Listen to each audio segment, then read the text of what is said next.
جملے خبریہ لانے میں تاکید کے استعمال پر بحث۔ کسی بھی بات کو موجودہ صورتحال اور موقع محل کے مطابق لانا ضروری ہے، اور اسی بات کو سامنے رکھتے ہوئے یہ فیصلہ کیا جاتا ہے کہ جملے میں کتنی تاکید پیدا کرنی ہے اور کس بات پر کتنا زور دینا ہے، اور اس کے بنیادی 3 درجے لیولز ہیں۔ درجہ صفر، لیول 0،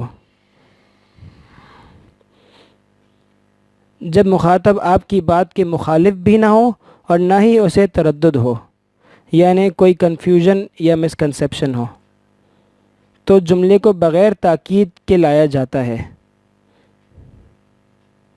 اسے درجہ ابتدائیہ کہتے ہیں۔ پہلا درجہ، لیول 1، ایمفسس یعنی تاکید کا۔ جب مخاطب کو آپ کی بات میں شک یا تردد ہو تو جملے کو کچھ تاکید کے ساتھ لایا جاتا ہے۔ اسے درجہ طلبی کہتے ہیں۔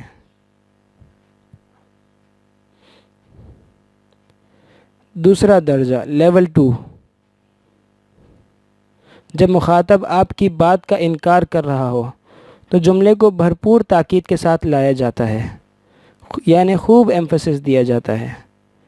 اسے درجہ انکاری کہتے ہیں، اس لیے کہ مخاطب آپ کی بات کا انکار کر رہا ہوتا ہے۔ تینوں درجوں کی مثالیں۔ ابتدائیہ کی مثال، کوئی شخص نوکری کے لیے مینیجر کے پاس جائے اور کہے مجھے یہاں نوکری چاہیے۔ یہاں اس جملے میں وہ بالکل تاکید نہیں لائے گا۔ تصور کریں کوئی شخص مینیجر سے اپنی پہلی ملاقات میں کہے ہاں مجھے یہاں نوکری چاہیے، تو اس موقع پر تاکید کا لانا کتنا عجیب لگے گا اور بولنے والے کا لہجہ کتنا ترش اور خراب سا معلوم ہوگا۔ طلبی کی مثال، اگر مینیجر نوکری لینے والے سے کہے کیا آپ کو واقعی یہاں نوکری چاہیے، اور نوکری لینے والا کہے جی ہاں مجھے یہاں نوکری چاہیے، اسی طرح مینیجر کو تردد نہ ہو بلکہ اس سے بڑھ کر غلط فہمی ہو تو بھی آپ تاکید لائیں گے، بلکہ اس سے کچھ زیادہ تاکید لائیں گے۔ مثال، جیسے مینیجر کہے شاید اس کو نوکری نہیں چاہیے، اور وہ شخص کہے کیوں نہیں، مجھے یہاں نوکری تو ضرور چاہیے۔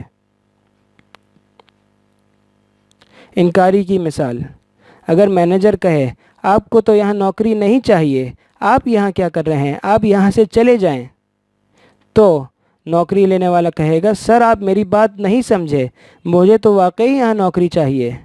اور اتنی تاکید لانے کی وجہ یہ ہے کہ اس کی بات کو سنجیدگی سے لیا جائے۔ تصور کریں اگر اس موقع پر آپ صرف یہ کہیں کہ مجھے یہاں نوکری چاہیے تو کتنا عجیب لگے گا۔ تاکید کے 3 درجوں کا خلاصہ۔ نمبر 1، ابتدائی میں نارمل جملہ لایا جائے گا۔ نمبر 2، طلبی درجے میں کچھ تاکید لائی جائے گی۔ نمبر 3، انکاری درجے میں بھرپور تاکید لائی جائے گی۔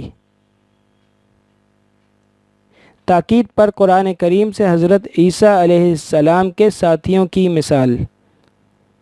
جب حضرت عیسیٰ علیہ السلام کے ساتھیوں نے قوم سے کہا، آیت کریمہ انا الیکم مرسلون، ترجمہ ہم تو تمہاری طرف ہی بھیجے گئے ہیں، تو 2 چیزوں سے تاکید بیان کی۔ نمبر 1 انا سے، نمبر 2 جملہ اسمیہ سے۔ تاکید کا استعمال اس لیے کیا کہ مخاطب کو شک اور غلط فہمی نہ ہو، لیکن جب مخاطب قوم نے انکار کیا اور کہا ما انتم الا بشر مثلنا، ترجمہ تم تو ہماری ہی طرح کے ایک انسان ہو، تو حضرت عیسیٰ علیہ السلام کے ساتھیوں نے انکاری درجے کی تاکید کا جملہ استعمال کیا اور کہا ربنا یعلم انا الیکم لمرسلون، ترجمہ بے شک ہمارا رب جانتا ہے کہ ہم تمہاری ہی طرف بھیجے گئے ہیں۔ حضرت عیسیٰ علیہ السلام کے ساتھیوں نے اپنے اس جملے میں تاکید کا استعمال 4 طریقوں سے کیا ہے۔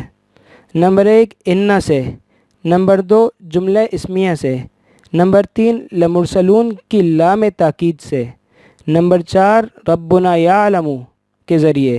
یہ جملہ قسم کے معنی میں ہوتا ہے۔ جزاکم اللہ خیرہ۔